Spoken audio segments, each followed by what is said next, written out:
Student, Tagore की online classes में आपका स्वागत है। आज अपन सबसे पहले केमिस्ट्री के बेसिक टॉपिक मोल कंसेप्ट के बारे में चर्चा करेंगे। देखो, मोल कंसेप्ट को अपन तीन भागों में डिवाइड कर सकते हैं। एक तो है द्रव्यमान, एक है संख्या और एक है आयतन।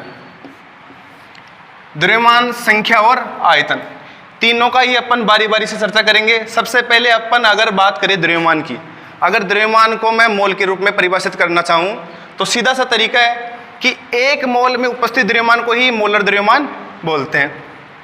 एक मोल में उपस्थित द्रव्यमान को ही मोलर द्रव्यमान कहते हैं। मोल इज इक्वल टू द्रव्यमान अपॉन में मोलर द्रव्यमान। अगर अपने को द्रव्यमान से मोल की गणना करनी है, सीधा सा तरीका है, अगर कोई भी द्रव्यमान देगा उसमें मोलर द्रव्यमान का अपन को डिवाइड करना है। अगर अपन संख्या के रूप में बात करें तो मोल बराबर अणु या परमाणुओं की संख्या, अणु या परमाणुओं की संख्या, और नीचे हमारे को Na से डिवाइड करना है इसको। Na का मतलब हो गया जो एक मोल में जो संख्या होती है ना, उसको Na से रिप्रेजेंट किया जाता है, Na। यहां पर Na का मान होता है Na is equal to 6.023 into 10⁻23। Na is equal to, यहां पर Na का मान होता है Na is equal to 6.023 into 10⁻23। इस प्रकार से अपन मोल ज्ञात कर सकते हैं। कैसे? अणु या परमाणु की संख्या दी गई होगी, उसको डिवाइड करना है Na से। Na का मान रख दो यहाँ पर 6.023 इंटू 10⁻23। इस प्रकार से हमारे को मोल प्राप्त हो जाएंगे। इसके बाद में अपन आते हैं आयतन पर। तो अगर मोल को आयतन के रूप में देखना है तो मोल बराबर दिया गया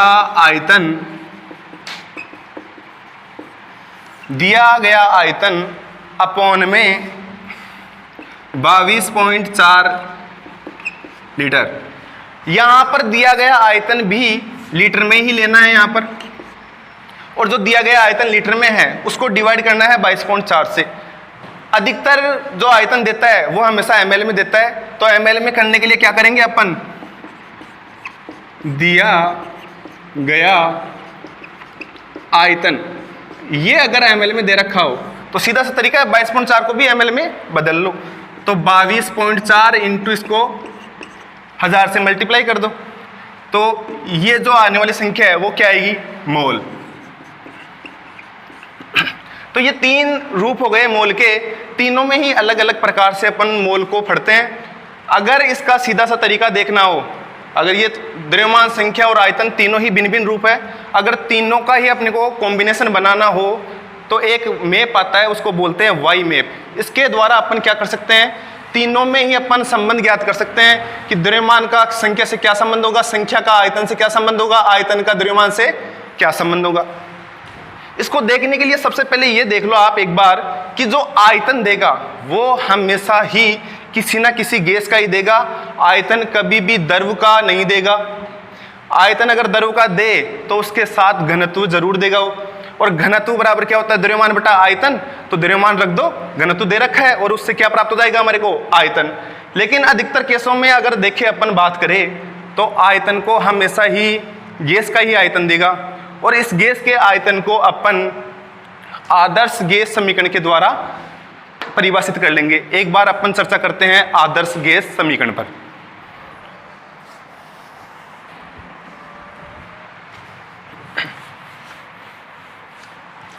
अगर अपन आदर्श गैस समीकरण की बात करें तो आदर्श गैस समीकरण, ये आदर्श गैस समीकरण केवल और केवल गैस के लिए अप्लाई होगा, और इसका सीधा सा सूत्र है PV is equal to nRT। PV is equal to nRT। देखो यहां पर जो ये n है वो भी किस में दे रखा है, वो क्या है, मोल। यहाँ पर ये n मोल है और इस मोल को अपन किसके रूप में परिभाषित कर सकते हैं, आयतन के रूप में। तो सीधा सा तरीका है कि अपन को n निकालना है तो क्या करेंगे, अपन एन को एक तरफ रख लो और बाकी को PV is equal to RT आ गया। यहां पर ये क्या गया, मोल, और ये मोल किसके लिए प्रयुक्त होगा, केवल और केवल गैस के लिए। फिर यहां पर ये P क्या है, V क्या है, N क्या है, R क्या है और T क्या है। यहां पर P है गैस का दाब, यहां पर V क्या है, गैस का आयतन, यहां पर R क्या है, इस R का गैस कांस्टेंट, यहां पर R क्या है, गैस कांस्टेंट, और T क्या है, यहां पर T है यहां पर टेम्परेचर। P क्या है, गैस का दाब, V क्या है, गैस का आयतन, R क्या है, गैस कांस्टेंट, और T क्या है, टेम्परेचर। अगर अपन गैस की दाब की बात करें तो गैस के दाब को हो सकता है उसने एटीएम में दे रखा हो, एटमॉस्फेयर दाब पर दे रखा हो सकता है उसको दाब को उसने बार पर बोल रखा हो सकता है उसको उसने दाब को न्यूटन इंटू मीटर स्क्वायर के रूप में दे रखा हो। तीनों का ही अपन देखेंगे किस प्रकार से कौन सी गैस का मान किस प्रकार से इनका मान होगा। अगर P के मान की बात करें तो P बराबर होता है, अगर वो mm ऑफ Hg में अगर इसका मान देगा तो mm ऑफ Hg में इसका मान होता है 760 mm ऑफ Hg। ये जो सभी परिस्थितियां है वो सभी परिस्थितियां एक STP पर हमारे को देखनी है। किस पर देखनी है, STP पर। STP का मतलब होता है स्टैंडर्ड टेम्परेचर एंड प्रेशर। यहाँ पर स्टैंडर्ड और टेम्परेचर और प्रेशर के रूप में लेने के लिए यहाँ पर टेम्परेचर को तो लेते हैं 0 डिग्री सेंटीग्रेड यानी कि 273 केल्विन। हमेशा टेम्परेचर को केल्विन में ही लेना है। यहाँ पर टेम्परेचर का मतलब होता है 0 डिग्री, यहाँ पर टेम्परेचर का रिजल्ट होता है 0 डिग्री सेंटीग्रेड, और इसको अगर अपन केल्विन में रूपांतरित करना है तो जितना भी डिग्री सेंटीग्रेड का मान हो उसमें 273 जोड़ दो। अगर 0 में 273 अपन ने जोड़ा तो 273 केल्विन आ गया। यहां पर P का मान देखे तो देखो P इज इक्वल टू होता है 760 mm ऑफ Hg। यहां पर अगर P की बात करें, अगर mm ऑफ Hg में दे रखा है ये, अगर हमारे को सेंटीमीटर ऑफ Hg में दे रखा हो तो इसका मान होता है 76 centimetre of Hg, 76 centimetre of Hg। इसके बाद में अगर हमारे को इसका मान ATM में दे रखा हो तो इसका मान होता है 1 ATM। अगर इसका मान हो सकता है बार में भी दे दे तो बार में होता है इसका मान 1.011 बार, 1.011 बार। हो सकता है इसका मान न्यूटन इंटू मीटर स्क्वायर में भी दे दे तो इसका मान होता है 1 into 10⁵ newton into metre square.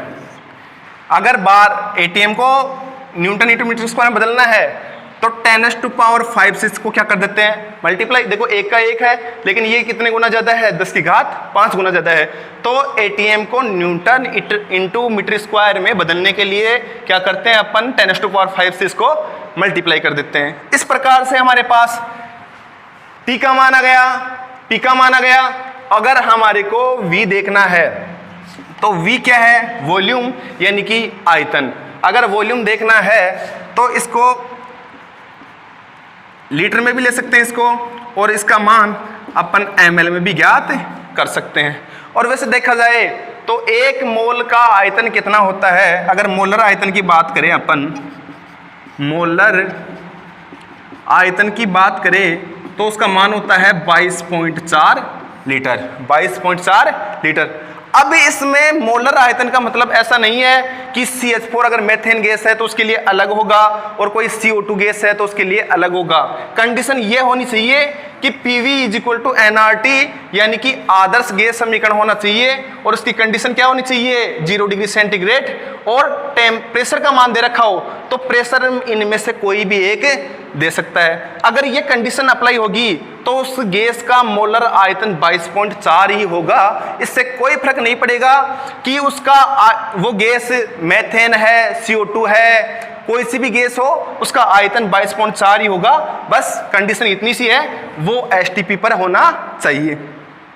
इसके बाद में अपन बात कर रहे थे कि अब ये तीनों है, तीनों का मान तो दे रखा है, वो तो ठीक है, लेकिन अगर हमारे को इनमें कोई संबंध पूछ ले कि आयतन को ये तो मोल के रूप में है। अगर द्रव्यमान को आयतन के रूप में पूछ लिया तो, अगर आयतन को अगर संख्या के रूप में पूछ लिया तो, और संख्या को आयतन के रूप में पूछ लिया तो। अब इनका जो इंटरचेंज है वो अपन वाई मैप के द्वारा देखेंगे। एक तिराहा बनता है, उसके ऊपर देखेंगे इसको। अब देखो, अपन ने 3 इसके टाइप देख लिए। कौन कौन से? एक तो है संख्या, एक है द्रव्यमान और एक है आयतन। द्रव्यमान, संख्या और आयतन, तीनों का देख लिए। अब तीनों को इंटरचेंज किस प्रकार से करेंगे वो देखो आप। द्रव्यमान मास, ये नंबर है, और यहां पर आएगा वॉल्यूम। किस प्रकार से इंटरचेंज करेंगे अपन? अब यहां पर मास आ गया, नंबर आ गया और वॉल्यूम आ गया। तीनों ही किसके पार्ट है? मोल के। तो ये बीच में आ गया मोल। ये सर्किल बना दिया अपन ने। ये द्रव्यमान है, ये संख्या है,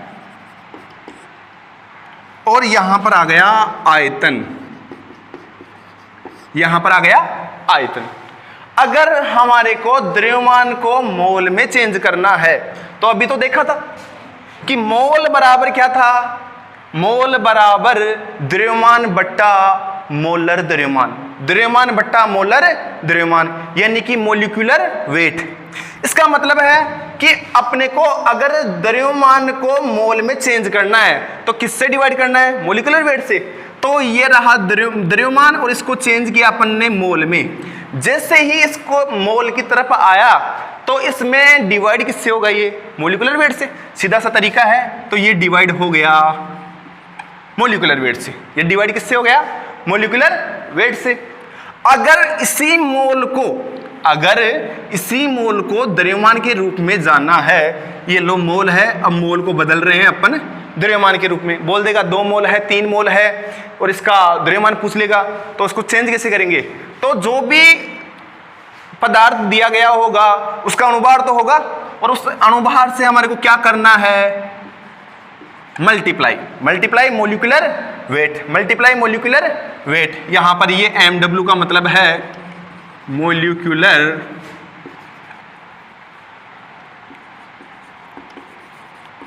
वेट। यहां पर MW का मतलब है मोलिकुलर वेट। और जैसे ही अपन मोल के पास आए, मोलिकुलर वेट से क्या कर दिया? डिवाइड, और इससे अगर दूर जाना है तो मल्टीप्लाई। सेम टाइप यहीं पर होगा। यहां पर अगर नंबर है और नंबर को अगर मोल के पास आ रहे हैं अपन, ये लो मोल के पास आ गया, तो यहां पर मोल के पास आए तो तब क्या हुआ था? डिवाइड। सेम यहीं पर होगा, ये भी डिवाइड होगा, लेकिन डिवाइड होगा किससे? ये होगा Na से। किससे होगा? Na से। यहां पर ये Na आवागाद्रो नंबर है। एक का मतलब है आवागाद्रो, N का मतलब है नंबर, तो आवागाद्रो नंबर से ये क्या हो गया? डिवाइड। अगर जैसे ही अपन मोल से दूर जाते हैं तो दूर जाते समय अपन को क्या करना है? मल्टीप्लाई। जैसा द्रव्यमान के रूप में हुआ था वैसा ही संख्या के रूप में होगा, और ये मल्टीप्लाई होगा Na से, आवागाद्रो नंबर। और आवागाद्रो को नंबर का इसका वैल्यू पता ही है, 6.023 × 10⁻23। इसके बाद में यहाँ पर मोल। अब मोल को आयतन में जाते समय सबसे पहले तो ये ध्यान रखना है कि केवल और केवल गैस के रूप में ही जाना है। यहाँ पर जैसे ही मोल को द्रव्यमान आयतन के रूप में जाएंगे अपन, तो मोल से दूर जा रहे हैं तो क्या होगा? मल्टीप्लाई। अगर आयतन है तो 22.4 लीटर से क्या होगा? ये डिवाइड, मल्टीप्लाई होगा। अगर वॉल्यूम को अपने को मोल के पास जाना है, यानी कि वॉल्यूम को मोल में चेंज करना है, तो ये डिवाइड होगा 22.4 लीटर से। वही तरीका है, अगर यहाँ पर लीटर में दे रखा हो और ml में दे रखा हो तो 1000 से मल्टीप्लाई कर देंगे। अब ये तो हो गया वाई मैप हो गया, इसको वाई मैप बोलते हैं। अब इसके द्वारा अपन किसी भी गैस, आयतन, कोई पदार्थ है उसको तीनों में ही बदल सकते हैं अपन, द्रव्यमान के रूप में भी, संख्या के रूप में भी और आयतन के रूप में भी। अगर सबसे पहले अपन बात करें, क्वेश्चन है, सबसे पहले द्रव्यमान के रूप में देख लेते हैं अपन कि 49 ग्राम 49 ग्राम H2SO4 है, 49 ग्राम H2SO4 है। अब इसका अपन को किस किस के रूप में जा सकते हैं अपन? आयतन मोल के रूप में, एक है इसको संख्या के रूप में, और एक है आयतन के रूप में। अब इसमें ध्यान रखना है, आयतन के रूप में जानने के लिए गैस होनी चाहिए, लेकिन H2SO4 गैस थोड़ी होती है, H2SO4 तो लिक्विड फॉर्म में होता है, तो आयतन के रूप में तो नहीं जा सकते। अब बचे मोल और संख्या, द्रव्यमान के रूप में खुद है, तो इस अगर मोल में बदलना है तो ये रहा मोल, यहां पर क्या दे रखा है द्रव्यमान, ये रहा द्रव्यमान। अगर द्रव्यमान को मोल के रूप में चेंज करना है तो कितने से डिवाइड करेंगे इसको, मोलिकुलर वेट से। अगर मोलिकुलर वेट देखना है तो H2SO4 का मोलिकुलर वेट पता होना चाहिए, ज्ञात भी कर सकते हैं अपन H2SO4 का मोलिकुलर वेट H2SO4। हाइड्रोजन का कितना होता है, एक, कितनी बार है, 2 बार, 2 से मल्टीप्लाई कर दो। सल्फर का कितना होता है, 32। अब ये तो याद ही करना है, सल्फर का तो 32 होता है। यहां पर ऑक्सीजन है, ऑक्सीजन का कितना होता है, 16, ये रहा 16। कितनी बार आया, 4 बार, तो 4 से क्या कर दो मल्टीप्लाई, यहां आया 2, यहां आया 32, यहां पर आया 64। अगर 4 और 4 8 और ये 9, इसका मोलिकुलर वेट आ गया 98 ग्राम, 98 ग्राम क्या आ गया इसका मोलिकुलर वेट। अब मोलिकुलर वेट जैसे ही पता लग गया हमारे को, अब मोल में चेंज करना है तो सीधा सा क्या तरीका है, डिवाइड कर दो। तो मोल बराबर दिया गया द्रव्यमान अपॉन में मोलर द्रव्यमान, यानी कि जो मास देगा उसको डिवाइड किससे करना है, मोलिकुलर वेट से। अब इसका द्रव्यमान कितना है, 49 ग्राम, 49 ग्राम। इसका मोलर द्रव्यमान कितना है, अभी तो ज्ञात किया था अपन ने 98 ग्राम, ये लो 98 ग्राम। दोनों को आपस में डिवाइड करो, ये एक बार, ये 2 बार, तो कितना गया 0.5 मोल। अब जैसे ही अपन मोल के पास आए, अब मोल से कहां जा सकते हैं अपन, संख्या के रूप में, कैसे, ये वाई मैप के द्वारा। अगर जैसे ही हमारे पास ये रहा मोल और ये रहा संख्या, यहां पर जाने का रास्ता कौन सा है, ये, तो क्या करना पड़ेगा, Na से आवागाद्रो नंबर से क्या करना पड़ेगा, इसको मल्टीप्लाई। तो मोल तो है 0.5 मोल,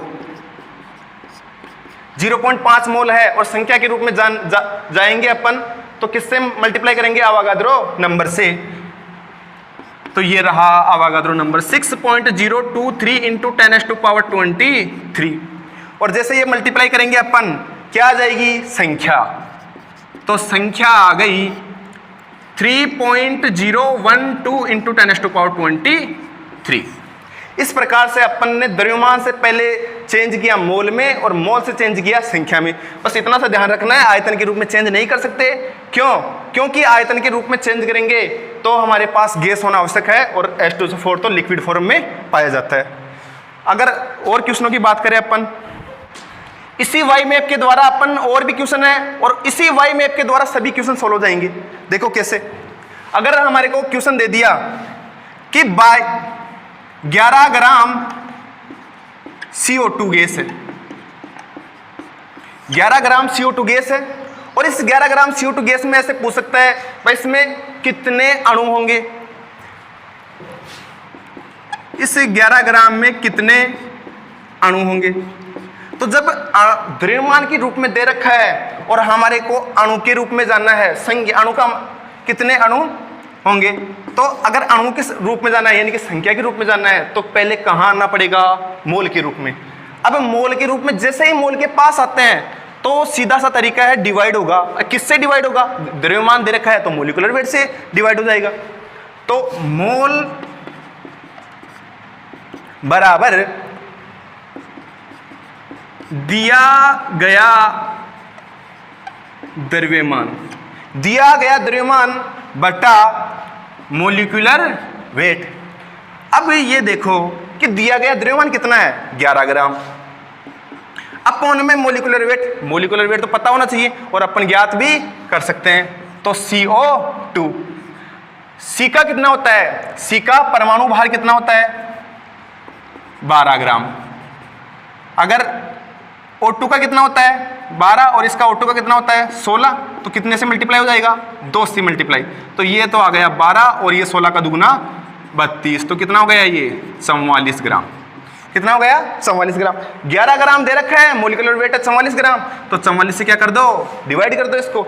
जैसे ही अपन को मोल ज्ञात करना है तो मोल बराबर 1 बटा कितना हो जाएगा 4, और इसकी वैल्यू हो जाएगी 0.25, 0.25।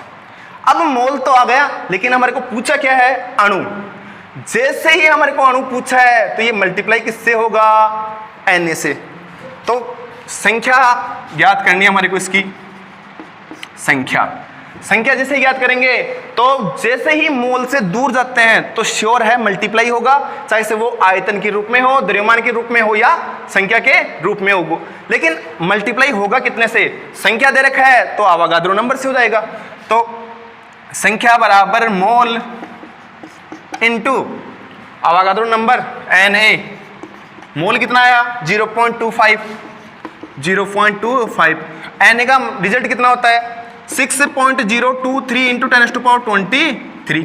मल्टीप्लाई कर लो इसको, तो इसका आया 1.50 इंटू 10⁻23।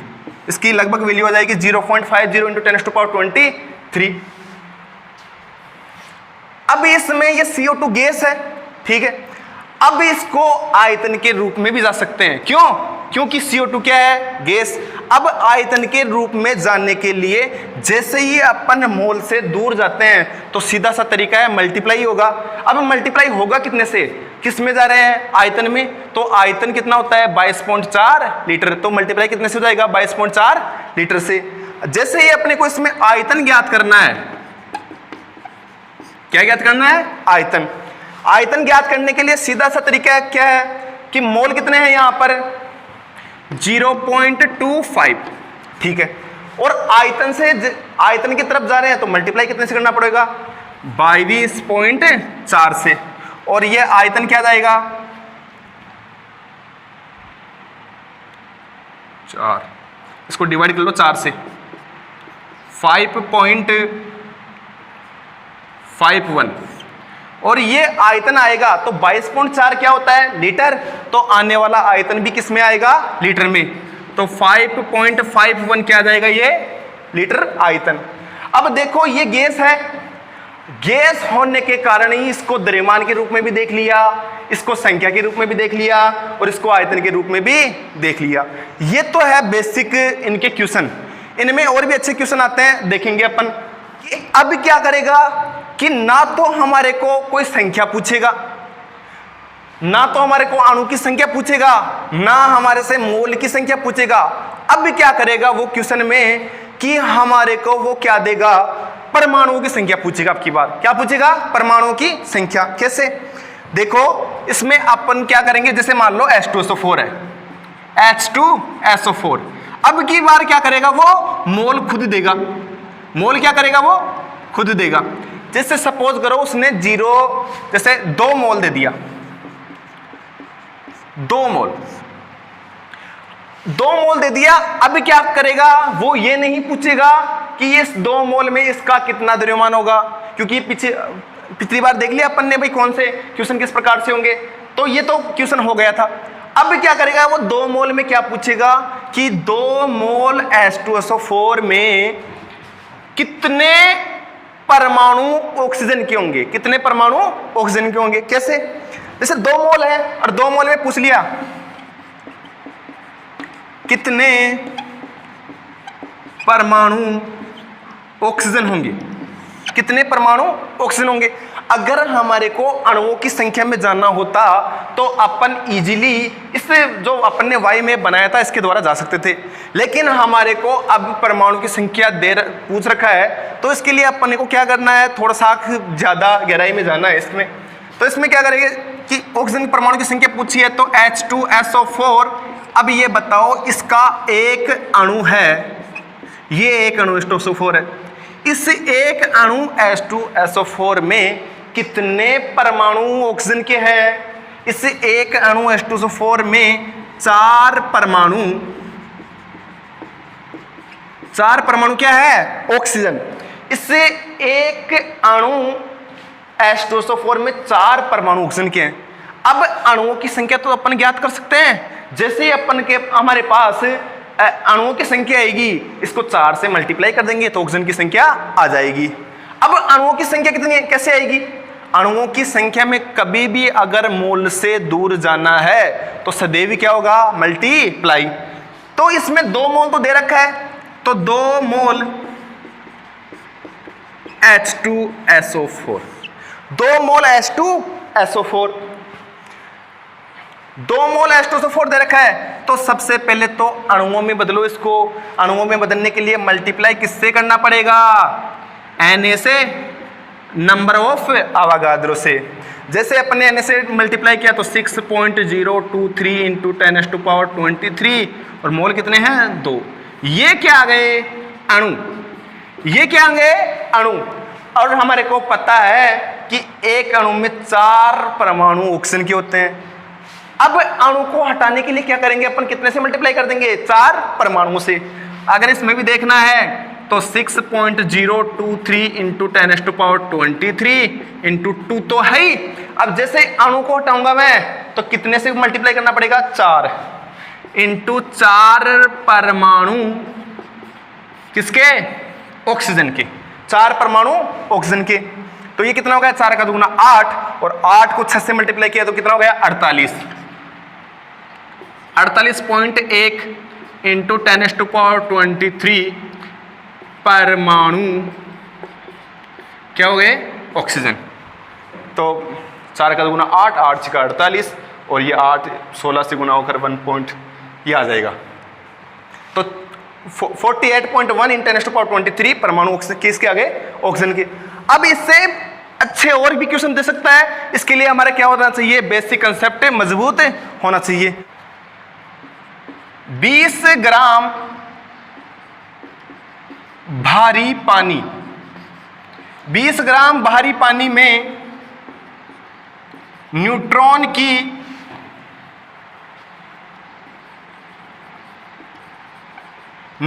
की संख्या ज्ञात करो। 20 ग्राम भारी पानी में न्यूट्रॉन की संख्या ज्ञात करो। सबसे पहले तो यह पता होना चाहिए कि इस भारी पानी का फॉर्मूला क्या होगा। इस भारी पानी है, इसका फॉर्मूला क्या होता है? D2O। इसका फॉर्मूला क्या होता है? D2O। चलो ठीक है, D2O आ गया। अब D2O आ गया तो ये D क्या है? D यहां पर हाइड्रोजन का समस्थानिक है, ड्यूट्रॉन। क्या है? ड्यूट्रॉन। अब इसको रिप्रेजेंट करो, सबको तीनों को तोड़ लो आपस में। यहां पर ड्यूट्रॉन है तो 2 तो ड्यूट्रॉन आ गए, तो 1H1 ये तो क्या होता है? ये तो हाइड्रोजन का समस्थानिक है, प्रोटीनियम। अगर ड्यूट्रोनियम देखे अपन तो 1D2, 1D2 ये तो आ गया। तो ये कितनी बार आया? 2 बार। यहां पर ऑक्सीजन कितना है? 8O16। ये इसका प्रोटॉन है और ये प्रोटॉन प्लस है न्यूट्रॉन है, यानी कि ये तो द्रव्यमान हो गया ये, और ये क्या हो गया? 8। यहां पर प्रोटॉन की संख्या है। अब अपने को क्या ज्ञात करना है? न्यूट्रॉन की संख्या। चलो अभी तो यही पता लगा है कि फॉर्मूला है, इस फॉर्मूले में क्या क्या है। इसके बाद में अपन न्यूट्रॉन की संख्या ज्ञात करना चाहे तो इसका सीधा सा तरीका है, यहां पर ये क्या होता है? इसके ऊपर प्रोटॉन प्लस न्यूट्रॉन होता है। क्या होता है? Proton plus neutron. तो चलो ये बताओ यहां पर प्रोटॉन प्लस न्यूट्रॉन कितने हैं? यहां पर प्रोटॉन प्लस न्यूट्रॉन बराबर है 2। यहां पर प्रोटॉन प्लस न्यूट्रॉन बराबर कितने हैं? 2। जब प्रोटॉन प्लस न्यूट्रॉन बराबर 2 है तो यहां पर ये क्या है? 1। ये है प्रोटॉन की संख्या, प्रोटॉन की संख्या। तो प्रोटॉन बराबर है 1। प्रोटॉन प्लस न्यूट्रॉन बराबर 2, प्रोटॉन बराबर 1। यहां पर प्रोटॉन का मान रख दो इस फॉर्मूले में। तो प्रोटॉन का मान जैसे इस इक्वेशन में रखा अपन ने, तो P बराबर कितना है? 1 प्लस N। N क्या है यहां पर? न्यूट्रॉन। N क्या है यहां पर? न्यूट्रॉन। तो 1 प्लस न्यूट्रॉन बराबर आ गया 2। कितना आ गया? 2। अब यहां पर N को इधर रख लो, 1 को इधर भेजा तो 2 - 1 बराबर 1। इसका मतलब होता है एक ड्यूट्रॉन, इसका मतलब होता है एक ड्यूट्रॉन अणु में एक नाइट्रोजन होता है। कितना होता है? एक नाइट्रोजन होता है। अब देखो ऑक्सीजन में भी ज्ञात करना है। अब ऑक्सीजन में ज्ञात करना है तो चलो ये बताओ प्रोटॉन प्लस न्यूट्रॉन कितना है? 16। तो प्रोटॉन प्लस न्यूट्रॉन बराबर है 16। अब ये बताओ यहां पर प्रोटॉन कितना है, क्या है, प्रोटॉन। तो प्रोटॉन का मान रख दो, प्रोटॉन बराबर कितना है, 8। चलो ये बताओ इसमें, अब ये इक्वेशन बन गई, इस इक्वेशन में अपने को प्रोटॉन का मान रख दे अपन, तो 8 प्लस में n बराबर आ गया 16, 8 प्लस n बराबर आ गया 16। अब जैसे n का मान आया तो n बराबर 16 माइनस 8, n बराबर 16 माइनस 8। तो ये बताओ n बराबर 16 माइनस 8 आया तो n बराबर आ गए कितने, 8। n बराबर कितने आ गए, 8। इसका मतलब है ऑक्सीजन का एक परमाणु है, उसमें न्यूट्रॉन की संख्या कितनी है, 8। तो यहां पर 8 आ गया। अगर अपन टोटल बात करें कि इस D2 अणु में, D2 का मतलब भारी पानी में, कितने, एक अणु में कितने न्यूट्रॉन होते हैं, तो बताओ नाइट्रोजन में कितने, ऑक्सीजन में कितने, 8, और इस D में कितने हैं, 1, तो 1 प्लस, लेकिन न्यूट्रॉन कितने हैं, 2, तो 1। ये तो किसके हो गए, न्यूट्रॉन के, 1D2 के, प्लस ऑक्सीजन के कितने हैं, 8, बराबर कितना हो, 8 और 2 10 न्यूट्रॉन। इसका मतलब एक अणु भारी पानी, एक अणु भारी पानी बराबर, एक अणु भारी पानी बराबर 10 न्यूट्रॉन, एक अणु भारी पानी बराबर 10 न्यूट्रॉन। अब यहां पर अणुओं की संख्या आ गई, किसकी संख्या आ गई, अणुओं की संख्या। अब तो अपन आसानी से वाई मैप के द्वारा कर सकते हैं। अब देखो ये कैसे होगा, सबसे पहले हमारे को किसमें बदलना है, मोल में, क्योंकि बिचौलिए मोल पर तो जाना ही है। यहां पर जैसे अपन मोल के रूप में जाएंगे तो बताओ मोल बराबर भार बटा अणुभार होता है या नहीं, मास अपॉन में मोलिकुलर वेट। बताओ इसमें कितना हुआ, यहां पर भार कितना है 20 बटा अणुभार कितना है, बताओ 1H1, ये तो H एक किसका है, हाइड्रोजन का। अगर ड्यूटेरियम की बात करें अपन तो कितना होता है 2, तो यहां पर 2 और 2 4, और 8 किसका होता है, 16 किसका होता है, ऑक्सीजन का। अगर molecular weight of D2O, molecular weight of D2O, इसकी बात करें अपन तो बताओ D2O में कितना है, 2 प्लस 2, प्लस ऑक्सीजन में कितना है 16, तो यहां पर आ गया 16। बताओ 16 प्लस 4 कितना हुआ, 16 और 4 20। इसका मतलब मोलिकुलर वेट ऑफ D2O कितना आया 20। तो मोल बराबर भार बटा अणुभार, भार कितना है 20 और अणुभार कितना है इसका 20। इसका मतलब 20 से 20 गया तो बताओ कितना मोल आया, 1 मोल। अब मोल तो आ गया, बिचौली के पास तो आना ही है, मोल तो आ गया। अब मोल से जैसे ही दूर जाते हैं, किसमें, अणु में, मोल से दूर जाते समय हमेशा ही मल्टीप्लाई करना है। अगर अणु है तो नंबर ऑफ आवागाद्रो, यानी कि आवागाद्रो संख्या से इसको क्या करना है, मल्टीप्लाई। तो सीधा सा तरीका है, 1 मोल आ गया तो संख्या बराबर 1 इंटू आवागाद्रो नंबर कितना है 6.023 इंटू 10⁻23। तो ये कितना आ गया 6.023 इंटू 10⁻23 क्या गए इसमें, अणु, क्या गए, अणु। अब इसमें अणु तो आ गए, लेकिन एक अणु भारी पानी में न्यूट्रॉन की संख्या कितनी थी 10। अब अगर हमारे को किसमें न्यूट्रॉन की टोटल संख्या ज्ञात करनी है, न्यूट्रॉन की टोटल संख्या ज्ञात करनी है हमारे को, तो बताओ मोल नंबर कितने हैं 6.023 इंटू 10⁻23। इसको मल्टीप्लाई किससे करेंगे अपन 10 से, किससे करेंगे 10 से। तो ये कितना आ जाएगा 6.023 इंटू 23 तो है ही 10⁻, और एक घात और बढ़ जाएगी तो कितना हो जाएगा 10 की घात 24। तो 6.023 इंटू 10⁻24। अब नेक्स्ट क्लास में यहाँ पर मोल यही समाप्त हो गया। नेक्स्ट क्लास में अपन चर्चा करेंगे क्वांटम नंबर की। और अगर किसी ने चैनल को सब्सक्राइब नहीं किया तो सब्सक्राइब करें और बेल आइकन को दबाइए अगली नोटिफिकेशन जल्द प्राप्त करने के लिए।